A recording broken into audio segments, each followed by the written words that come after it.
Hello, ladies and gentlemen. Today we will be reading one of the short stories from my self published book, Abstract Poems and Short Stories, Volume 1.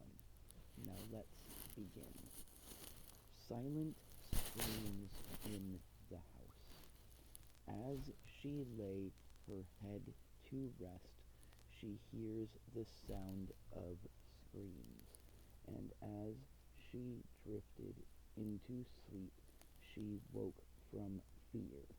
Fear of the dark and fear of the light. The screams that follow are filled with fright. The flash of orange and red, as if somehow a fire had started in her bed. A flash of light followed by screams, and as she finally falls asleep, she has a most terrible dream. A dream of screams and that same flash of light as she once again awakens from her fright.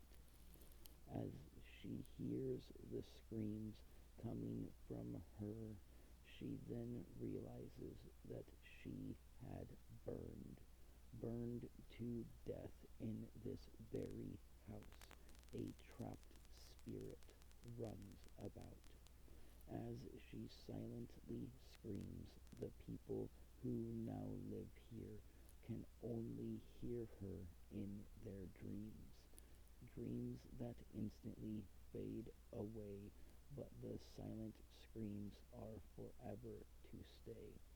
Stay trapped in this house where she burned long ago, as her screams for help just make the people go running through the house, looking for something they do not know. The house starts to bellow. It bellows out a silent scream that somehow is not heard, but instead it is seen. Seen in the death of the house as the walls and the ground start to ripple about. The people panic and run through the house. They are all stopped in their tracks by the sight of a dead mouse. As they see the mouse, the house slams the door. They are now trapped in here forevermore.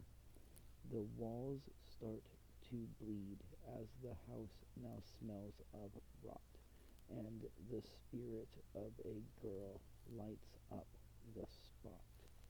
The spot that the people stand in is filled with bright light, as the people are set ablaze and burned through the night. The silent screams can only be heard by those who are willing to observe. Observe the house as it silently screams, and if you are lucky, you won't remember the dreams. Your dreams in this house invite nothing but fear, and if you happen to remember them, then you will burn, my dear. Burn in this old house forevermore, as the sound of your silent screams shake the floors, as the floors shake and the house screams about, a marvelous purple portal springs about. Right here at the house door, a portal to the new world suddenly appears. As they walk through the portal, the two women and one man, they arrive in the new world without a plan. As they are about to draw near, a sudden flash of light appears. This light was black, not orange and red, and ever so abruptly they realized this was the land of the dead. And as they all come to, a sharp pain starts to ring through. ring through their incorporeal bodies and lost souls as they look up and realize that they are not alone. Thousands of people, child and all, start to look upon them as a small child manifests a crystal ball. The ball is black with cracks. It looks quite old, and that is when the truth starts to unfold. They see their lives and their deaths. Then, ever so suddenly, they all lose their breath. As their breath suddenly starts to disappear, they finally all realize that this must be fear.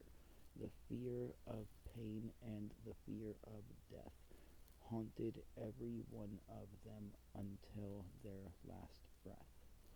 And in this new world, suddenly and near, the sound of crackling laughter starts to appear.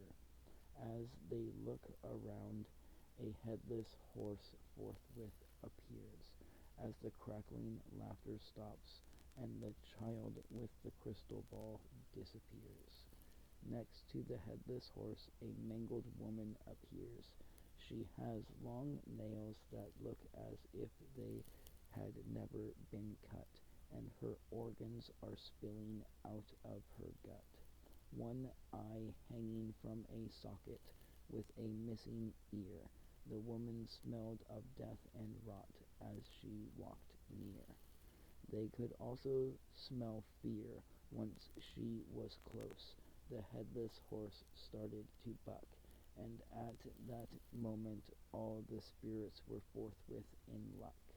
The luck arose like the sound of a rose with thorns that all the spirits now adorn. From the roses the spirits all heard, "Awaken, my children, your time is not near." As they awake in their rooms they hold dear, their memories from this last fortnight start to disappear into darkness. Forthwith no more dreams of that house, no more dreams and no more fear, but one thing remains: they can still hear the silent screams in the house.